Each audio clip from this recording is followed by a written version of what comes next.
পৃথিবীতে 800 বছর মুসলমানদের নেতৃত্ব দিয়েছে তুর্কিরা। আজকে যেটাকে আমরা অটোমান খেলাফত বলি, যেটাকে আমরা উসমানী খেলাফত বলি, উসমানী খেলাফতের সূচনা করেছিলেন সুলতান উসমান রাহিমাহুল্লাহ। আরতুগরুল গাজী রাহিমাহুল্লাহর ছেলে ছিলেন। তার মাধ্যমে উসমানী খেলাফতের সূচনা হয়েছিল।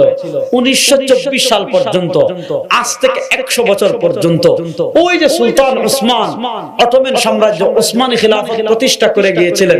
1924 পর্যন্ত সারা দুনিয়ার মুসলমানদেরকে নেতৃত্ব দিয়েছে তুর্কিরা। মক্কা মদিনা নিয়ন্ত্রণ করেছে তুর্কিরা। সারা দুনিয়ার মুসলমানদের নেতৃত্ব দিয়েছে তুর্কিরা। তুরস্কে এমন একটা প্রজন্ম গড়ে উঠেছে যেই প্রজন্ম আল্লাহকে চিনে না, যেই প্রজন্ম নবীকে চিনে না, যেই প্রজন্ম জান্নাত চিনে না, যেই প্রজন্ম জাহান্নাম চিনে না, যেই প্রজন্ম আকীদা জানে না, যেই প্রজন্ম হাদিস চিনে না, যেই প্রজন্ম কিচ্ছু জানে না।